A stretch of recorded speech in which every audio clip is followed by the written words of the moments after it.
All right, good to see you. Open your Bibles to Zechariah chapter 9. Zechariah 9.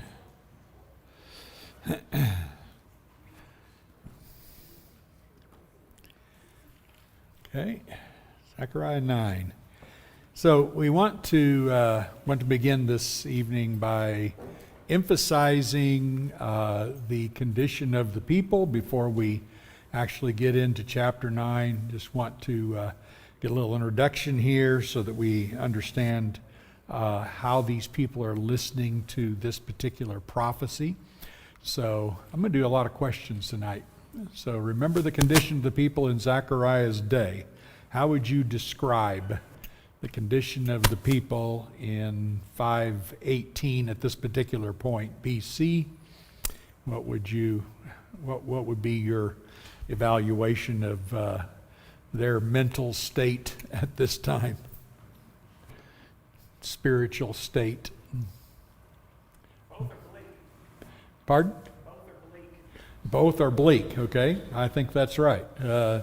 They have obviously not demonstrated a lot of spiritual passion, for one thing. And how would we describe their mental state as being bleak? What would it be? Why would it be bleak?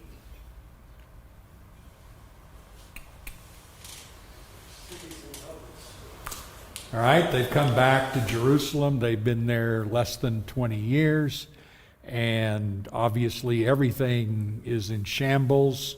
How have they done with rebuilding the temple? Not good. Got there, we're all kind of geared up, laid a foundation, then got some resistance and quit, which is a lesson in of itself for all of us. It's just like got to stop and say something about that. But do we ever really think that any good thing, any worthwhile effort that we're going to do is never going to meet resistance? What do you think this world is that we're living in? It is full of resistance against God's cause. Nehemiah, many years later, comes in and gets nothing but resistance. So this is very, very typical. We should expect that. But I think we all have oftentimes done just what they did. Well, maybe it's not yet God's will because we're getting resistance. Yeah, that's a brilliant conclusion, huh? Not at all. So take that out of the flavor. Okay, what else would describe their mental condition and state at this time? How else do you think they're looking at themselves and their prospects and things like that?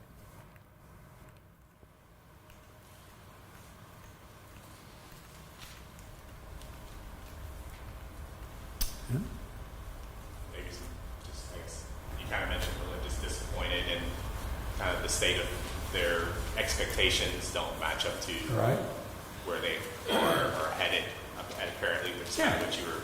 Yeah, they really got low expectations, don't they? You're looking at it. Who are they in the midst of this giant empire? How many approximately, by the way, did come back out of exile?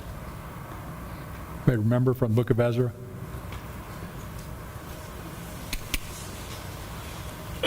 No? You can't go to heaven if you don't know this. This is really important.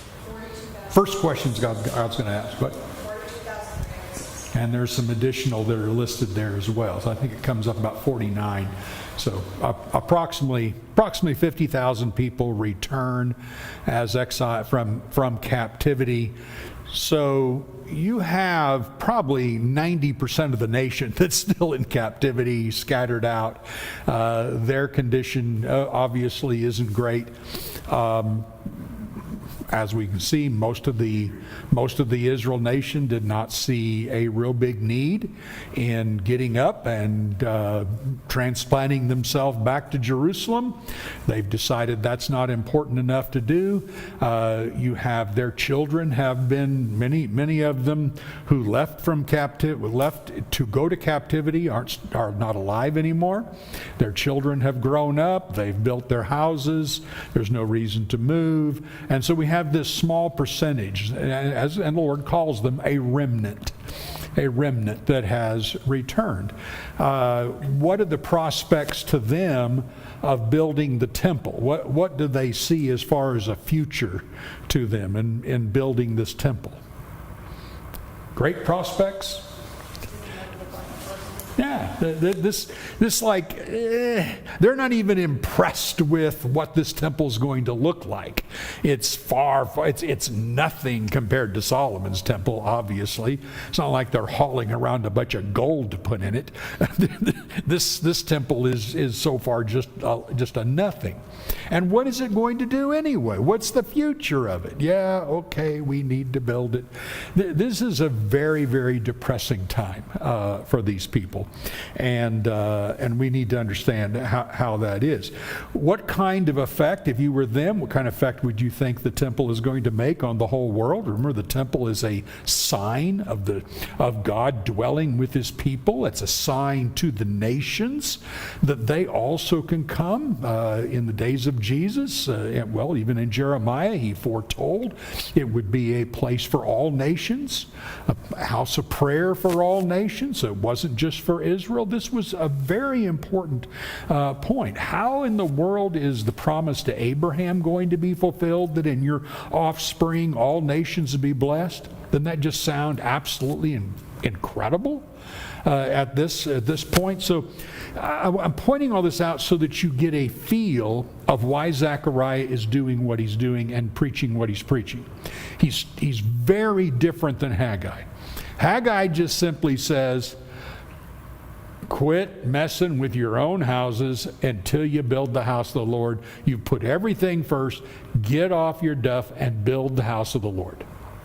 He's just straightforward. But Zechariah is taking a whole different tack with that. He is trying to show them the great benefit of them doing the work of the Lord and what that's going to do for the future. And that their little effort right now is going to change the world eventually, and that they need to understand how great this is of what they're doing. So a whole big picture that is much more than what we might say. Zechariah is usually just a confusing book to people. Yeah, he was prophesying to get them to rebuild the temple, and yet he doesn't say hardly anything about rebuilding the temple.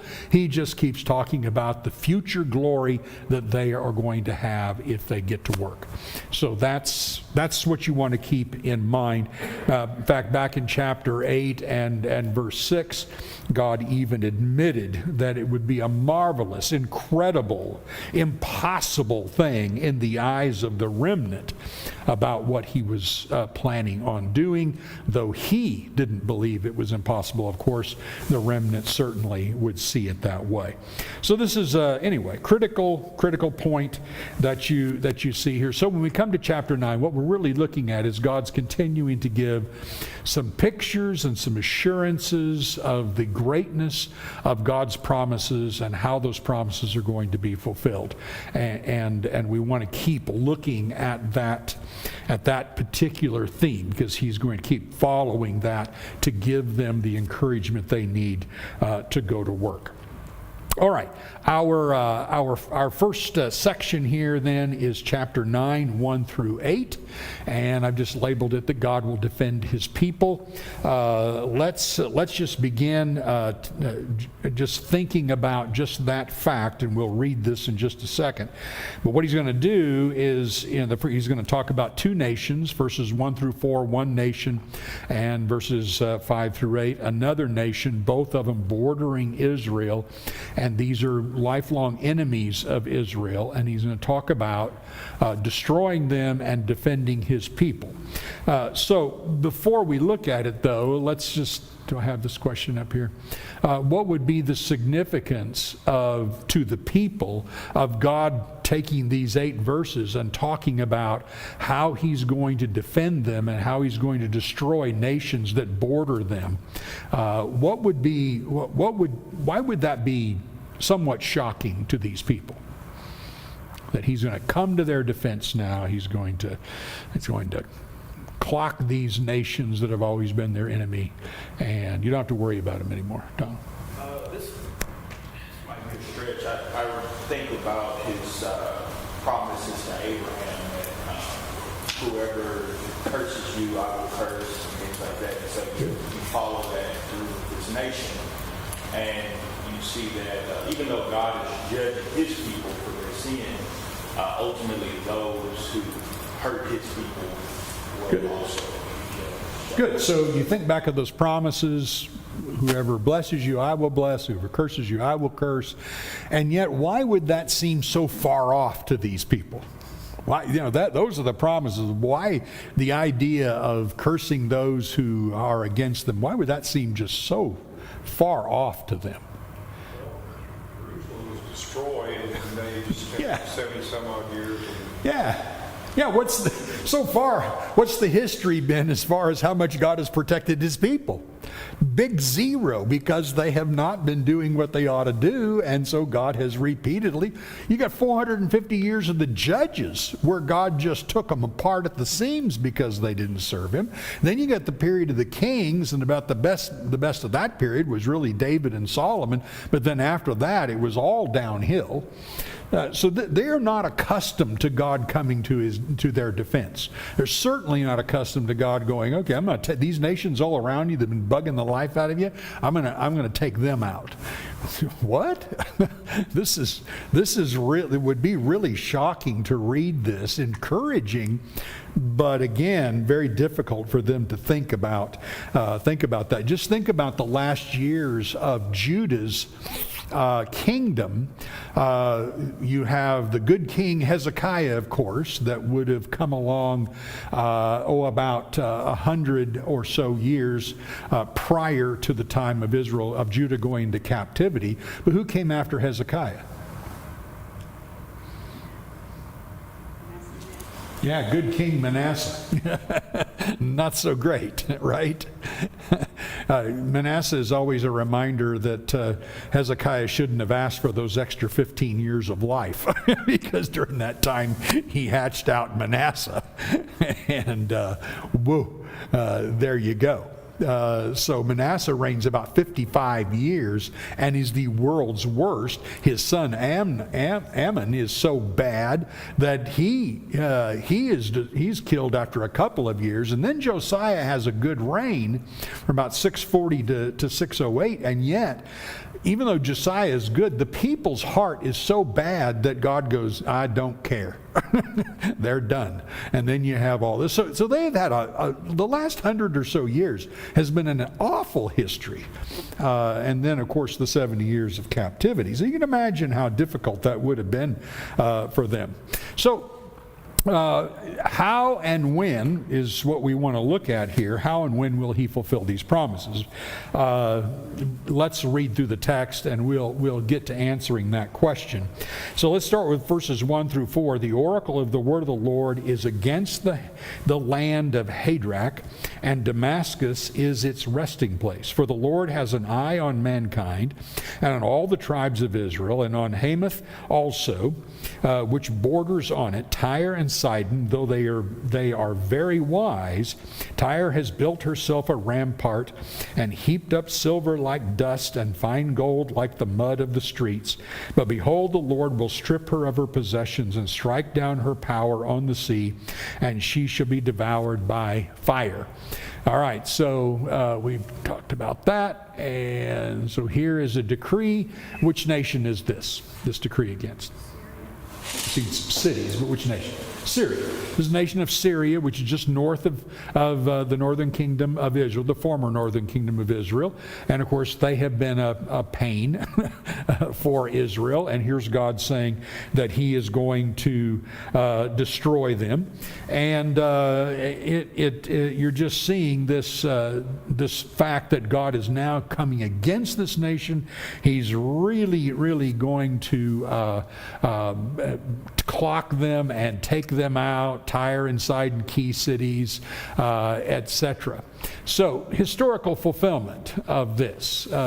Nebuchadnezzar has already come. Remember, Nebuchadnezzar came through Israel, Judah, and all the nations around, including Edom, Philistia, Syria, etc. He came around 586 BC when he comes and gets Jerusalem, and then he gets the other nations nearby about that same time.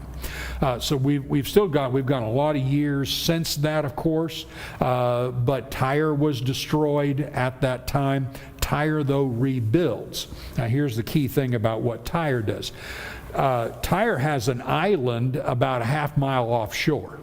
And so after being destroyed by Nebuchadnezzar, they go offshore and build their fortifications in the island that is off their coast. And so they have a mainland city, but their real fortification is off in this island.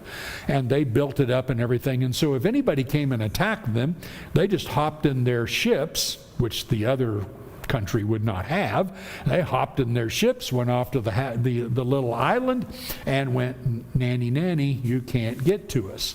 And so they had been able to protect themselves for years, and yet God comes around, he says, in fact, you notice he says, Tyre has built herself a rampart.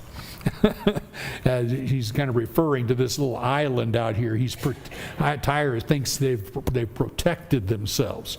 When Alexander the Great comes down in 332 or so, he spends a huge number of years stopped up at Tyre. He wants their ships so that he can go attack Egypt, etc. And Tyre's going, no, you can't have our ships. Tyre would have been real smart to say, hey, take a couple ships, leave us alone, that kind of thing.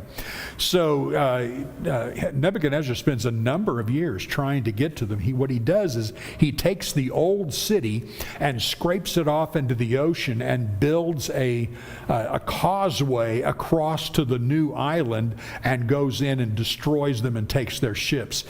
He kills 8,000, I believe it is, of them. Kills 8,000 people and sells 30,000 into slavery. So there you go. When you look at this, though, it's pretty interesting to read after you hear the fulfillment. Read Ezekiel's prophecy of the city of Tyre, which Ezekiel says a lot about Tyre. Also, they will make a spoil of your riches and a prey of your merchandise, break down your walls and destroy your pleasant houses, and throw your stones and your timbers and your debris into the water, and I will make you a bare rock. You will be a place for spreading nets. You'll be built no more, for I, the Lord, have spoken. I've read from historians that if you visit over there, you can still walk along that bare rock where the former city used to be. There's a new city of Tyre 10 miles away that was built, but not that. And you can still see the debris in the water and the rocks and the stones that built the city. And it's just used for fishing now, which was not what Tyre was. Tyre was a merchandise city and very wealthy. So you can see Ezekiel prophesying of that end many years even before that. Okay? So you can imagine now how difficult it would be for Israel, these present people, to think that God was going to do this for them and that this is what's going to happen to Tyre at this time. All right? And so then we go to verses, by the way, any questions on verses 1 through 4? Everybody see that okay? Anything there? These are various cities that he's mentioned here. He's going to take down their power on the sea. They're going to be devoured by fire. So here is very, very strong cities that are destroyed. What year did you say again? This, Alexander came in about 332 or so. Yeah. All right. Between that year and 323, I think those are the years in which he did the big battles. Which exact year on that, I'm not sure. During that 70 years, had any of these cities or countries or people moved into Jerusalem? Did they have to remove anybody? No, Jerusalem was really, whatever was left of Jerusalem, there really wasn't a Jerusalem. There were, of course, the poor people that Nebuchadnezzar had left in the land. Many of them went to Egypt and were killed when the Nebuchadnezzar went into Egypt as well, after God told them, don't go to Egypt, you big dummies, and they did anyway. But there were just the poor folk, who lived on the outskirts and stuff. There's no city, there's no protection, there's no anything. So you don't go there because it doesn't do any good. What's the point of a city without walls? As the proverb says, nothing. And so they're just little farmers and things like this. And nobody is anywhere near that. No, they didn't have to remove people or anything like that. They just came in. There were some Samaritans and things like that were roving around. Of course, gave them some problems. You'll see that in the book of Ezra. But they just don't like them building a temple. That they don't want Israel to be notable again and the Jews to be notable. Okay? All right, so transition then to verses 5 through 8. Ashkelon shall see it and be afraid, Gaza too, and shall writhe in anguish, Ekron also, because its hopes are confounded. The king shall perish from Gaza, Ashkelon shall be uninhabited. A mixed people shall dwell in Ashdod, and I will cut off the pride of Philistia. I will take away its blood from its mouth and its abominations from between its teeth. It too shall be a remnant for our God. It shall be like a clan in Judah, and Ekron shall be like the Jebusites. Then I will encamp at my house as a guard, so that none shall march to and fro.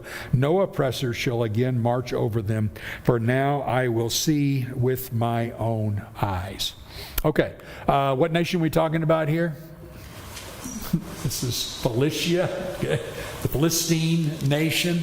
So they have had a lot of pride with all their power, military power, might. Of course, they had conquered Israel many times, lots of battles with them. So when he's describing these cities here, especially in verse 5, what is the description? What's happening? First thing, what's happening? Ashkelon shall see it and be afraid. See what? Yeah, they're going to see what's happened to Tyre, Sidon, Syria, etc. And then they're going to be afraid because they realize they're probably next. And so they're quaking in their boots. So they all of their hopes are confounded. What else at the end of verse 5 do you see that's happening?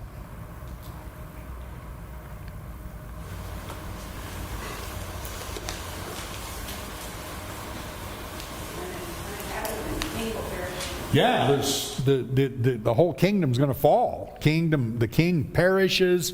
You have this major city of Ashkelon that's going to be uninhabited. People are just going to be very, very similar, right, to Judah and what happened to them. It's going to be taken all away captive. That was the typical thing that the Babylonians would do. They've already done that, of course. So this is not talking about them necessarily, but still, this was about what was going to happen.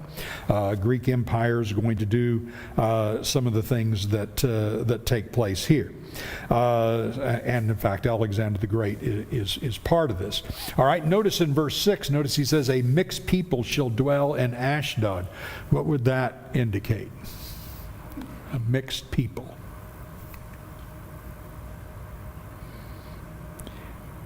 If you think... We're going to be one nation having the city. It's going to be multiple different people all together. All right.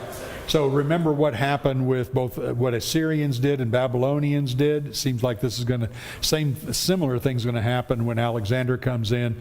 He's going to take them all away. Others are just going to come in and inhabit there, and they're going to take over their spot. And that was this idea of mixed people just indicates their end is hopeless. There will be no more Philistine nation after this takes place. They are going to be absolutely gone. So they just indicate the hopelessness that the people are going to have. The Philistine nation is going to be gone. All right, and then verse 7, notice he says, I will take away its blood from its mouth and abomination between its teeth. What would he be referring to there?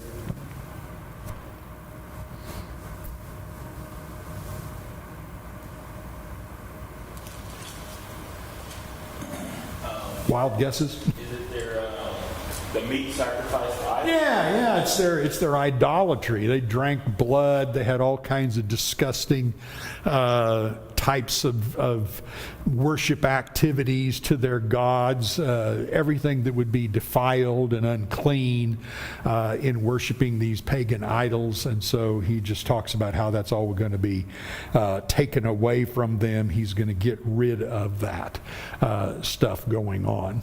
And then also in verse 7, he says this, it too should be a remnant for our God.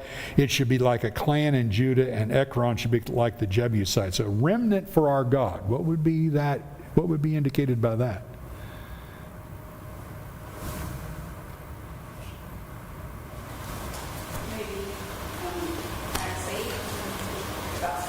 Yeah. So here's a remnant of even Philistia that will come to the Lord.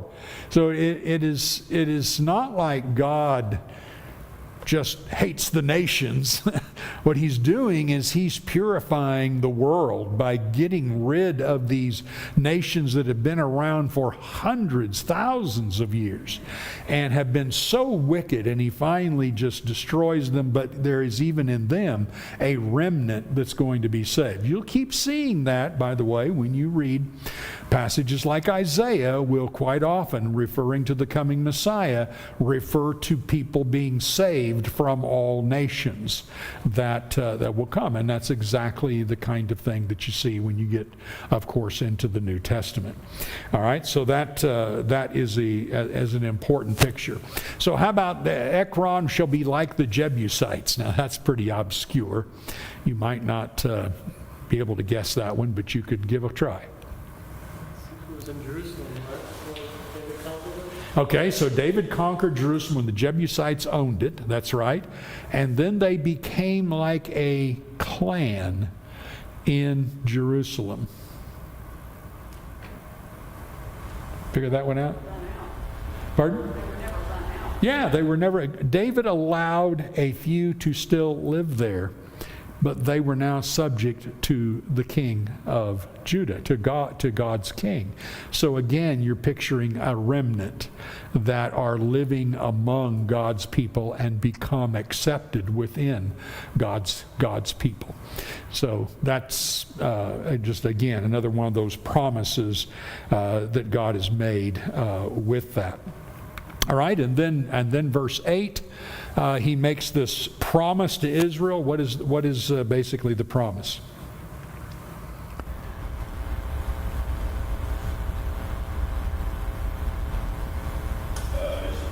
It's his protection. Yeah, he's gonna protect them. What's not going to be happening anymore? No wars, no. Yeah, there's no nation's going to be marching up and down Israel, coming in and doing all these things. There's no oppressor that's going to be over them. My eyes are going to see this, maybe indicating I'm going to be watching over them. I'm not going to let any of this happen, and I am going to see that actually takes place. Beginning of verse 8, I will encamp at my house as a guard. I'm going to guard the nation. You again read that, and it seems just amazing. This is where Jews today, maybe I have this question, I don't know. Well, I'll wait till I have the question on the screen. In Hebrews 3:6, he says, my house. I think it's interesting later on in the Hebrew letter, Christ is referred to as faithful as a son over God's house, and we are his house if we hold to our courage and the hope to which we boast. And of course, New Testament pictures Jesus as being over the house of God and being our protector. And so you see those pictures given here as well. So here's the great promises. God's going to defend his people. We move on from that then and get to verse 9 through verse 13, and we see then the coming of the King. So let's just read these verses. Rejoice greatly, O daughter of Zion. Shout aloud, O daughter of Jerusalem. Behold, your King is coming to you, righteous and and having salvation is he, humble and mounted on a donkey, on a colt the foal of a donkey. I will cut off the chariot from Ephraim, and the war horse from Jerusalem, and the battle bow shall be cut off, and he shall speak peace to the nations. His rule shall be from sea to sea, from the river to the ends of the earth. As for you also, because of the blood of my covenant with you, I will set your prisoners free from the waterless pit. Return to your stronghold, O prisoners of hope. Today I will declare that I will restore to you double. For I have bent Judah as my bow. I have made Ephraim its arrow. I will stir up your sons, O Zion, against your sons, O Greece, and wield you like a warrior's sword. All right, so coming king, of course, I'm sure everyone here recognizes these words. They're obviously quoted later in the New Testament. Fulfillment of this, we've already seen that in chapter 3, verse 8, the coming of the branch, chapter 6, verse 12 and 13. Again, the coming of the branch who will rule over Israel. God promised David in 2 Samuel 7 that of his offspring there would come a king that would rule forever. Psalm 2 is always quoted, is always a summation of everything that Jesus would do. So you see those passages. I think most of you are probably acquainted with them, but those are some good specifics there. So what do we learn about this king when he comes? What is he indicating that would have been shocking to the original reader?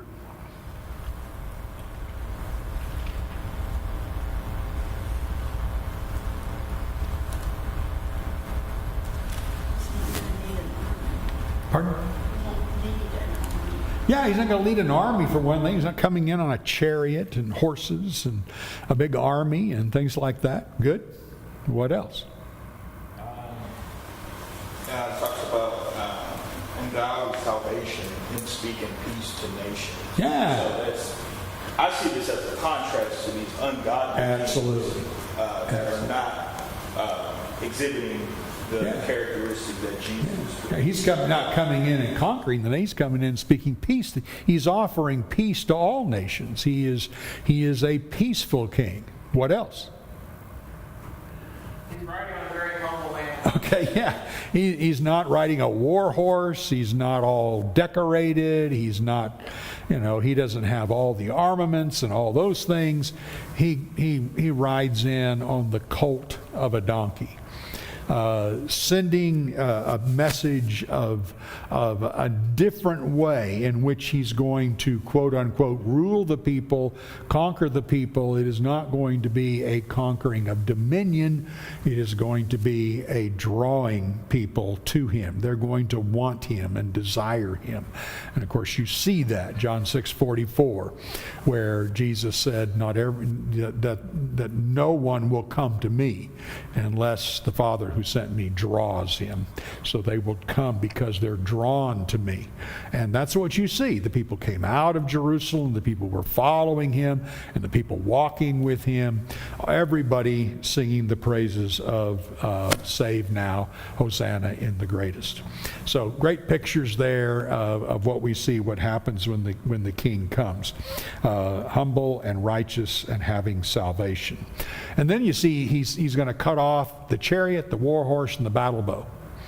So what's not going to be going on in Israel? No more war, no more battles. He's already mentioned that, hasn't he? No war and battles. All that is going to come to an end. It's not the way this king is going to fight his battles. And he's going to rule to what degree? How far? Yeah, rule the whole world, isn't he? From the river, what river? What would be the river when the prophets mentioned the river? What river are we talking about? Euphrates River. So we're talking about all the way he's going to rule the world. His kingdom is the whole world. Dan. I mean, you mentioned Psalm 2, and I just see how God is working, how he judges his people, and then he judges the nations. That's right. And then he's going to end up gathering all these people. And it just seems logical that Psalm 2, I've installed my king. Right. I see that picture when I see how he has just executed all of this, and now it leads up to Jesus. Psalm 2 is just a summary of the whole Bible. it just pretty well says it all, doesn't it? Absolutely. So you see a whole different kingdom that you're seeing. And as Donald said, verse 10 is talking about speaking peace to the nations. So there's Gentiles being brought in. This is not just a Jewish picture. Imagine a Jew reading those words and scratching his head. How's that going to happen?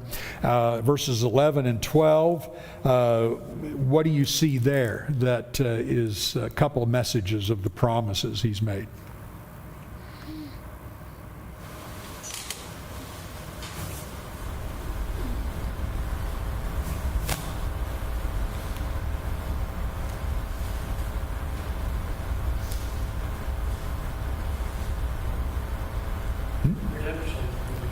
Okay. What specifically is there that indicates redemption? Yeah, your prisoners are set free. So, fortunately, we've never been in prison or anything, right?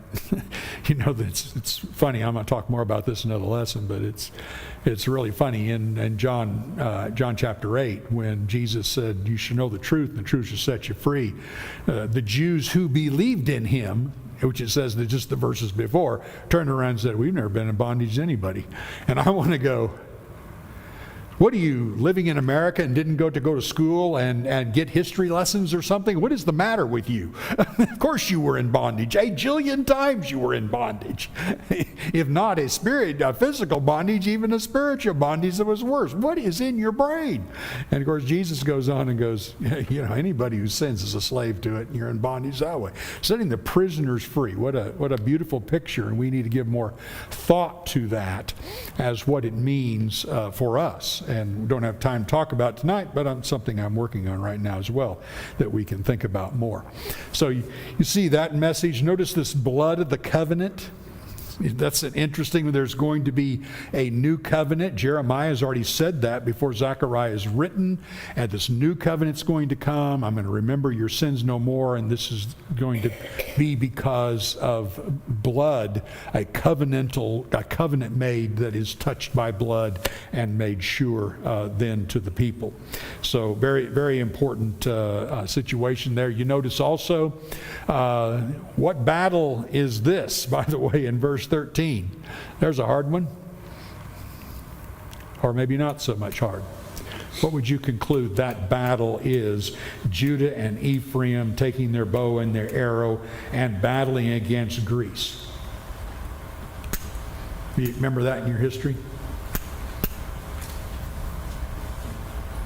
No. Especially not winning. No. This is a picture, messianic picture again. All through this is messianic pictures. How's this going to be fulfilled? The Messiah is going. The Messiah and his people are going to conquer the world. Not in a physical way, are they? Because he's already mentioned twice, there's not going to be any war. So the conquering comes by the preaching of the Word of God and conquering that way. 2 Corinthians, I thought I had that on the screen, I didn't. But 2 Corinthians chapter 10, verses 3 through 5 is very, very good for how Paul describes what this text is saying. 2 Corinthians 10, Paul says, "For though we walk in the flesh, we are not waging war according to the flesh. For the weapons of our warfare are not of the flesh, but have divine power to destroy strongholds. We destroy arguments and every lofty opinion raised against the knowledge of God, and take every thought captive to obey Christ." So that is our power in God is His words, and we use His words not to slice people to pieces, but to destroy the strongholds of evil teaching and the thoughts that aren't in line with God. And so you see, I think that's the only way you could understand then verse 13.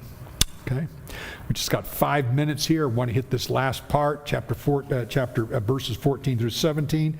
Then the Lord will appear over them, and his arrows will go forth like lightning, and the Lord God will sound the trumpet, and will march forth in the whirlwinds of the south, and the Lord of hosts will protect them, and they shall devour and tread down the sling stones, and they shall drink and roar as if drunk with wine, and be full like a bowl, drenched like the corners of the altar. On that day the Lord their God will save them as the flock of his people, for like the jewels of a crown they shall shine on his land. For how great is his goodness, and how great his beauty! Grain shall make the young men flourish, and new wine the young women. All right, so now you have the Lord. The Lord here leads a march that conquers the enemies, and I think if I were comparing that to any book of the New Testament, what book might you think of? The Lord leading his armies to conquer the enemies. You probably choose more than one, but I think one stands out. Yeah, Revelation is a different conquering. This one seems to be a conquering. Yeah, you might think of Revelation, that would be one. I would think of the book of Acts. He's leading his armies to go through the world and conquers the enemies, bringing them to him and changing their hearts. And it's a glorious picture. He's sounding the trumpet, marching like whirlwinds, and he's protecting them, and they're devouring and they're destroying. But see, this is a picture that is not of destruction, but of bringing people into God's kingdom. You know, when the Romans went and conquered, their purpose wasn't necessarily to go in and kill everybody. Their purpose was to go in and make them Romans, make them citizens of Rome, or not citizens, at least subjects of Rome. And Paul pictures it that way in 2 Corinthians 2 even. So I think it better even to look at it in that regard. And then verse 15, they'll drink and roar and be full like a bowl, drenched like the corners of the altar. So overall, picture of, yay team, we win. They're going to just be drink and roar, and it's just like a big victory party that they're given. They're going to be full like a bowl, drenched like the corners of the altar. Now that is in reference to when you make a sacrifice to God in the Old Testament, there was a basin next to the altar, and you filled it with blood, and there was blood all over the corners of the altar, and he's just giving a picturesque way that they're having a party to glorify God. And they've offered their sacrifices, and to God be the glory for what he has done. And so that basically the picture. And then of course verse 16, you see God treating his people, saving them like a flock. They're like jewels of a crown. They shine in his land.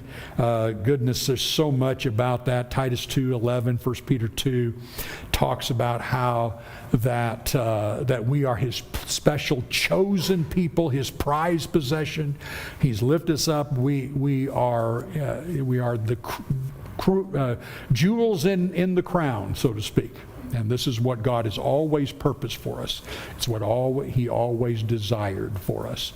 And then that final verse 17, the conclusion to God's victory is all glory to God. All glory to his goodness, his greatness, his beauty. He's everything because he's provided for us. Now you can imagine how a present day Jew would have looked at promises that God would defend their people. And now you can understand better how, especially, and I mentioned this before, especially after the Holocaust, Jewish people gave up on a belief in God by the thousands upon thousands upon thousands. You can find more Jewish people who are atheists today that you can't believe. And I wondered for years, I would run into some, and I wondered for years, why did they become atheists? Well, it's because they did not see any of these promises fulfilled for them. God did not protect them. God did not protect their nation. Well, they turned to the wrong king. He did protect their nation. He protected the true Israel. If they had to turn to Christ, their true king, who came in humble, riding on the donkey, they would have had eternal protection. Even if we Christians, as the true Israel, die because of persecution, as Revelation has foretold, we have an eternal security that cannot be taken away from us. And so it's one of the saddest things I think I've ever learned just in the past year or so, studying this and realizing here's the reason. Here's the reason they gave up hope. What a tragedy that has happened to them. All right, very good. Chapter 10 next week. Chapter 10. And I will not be teaching next week or the following. I'm taking my wife on our 38th wedding anniversary. This will be the first time I've ever actually taken her something special on a wedding anniversary, and it's about time. So we are going to do our little getaway, and David, who is absolutely brilliant, is going to follow up with these studies. So study the text and help him out, and thank you very much.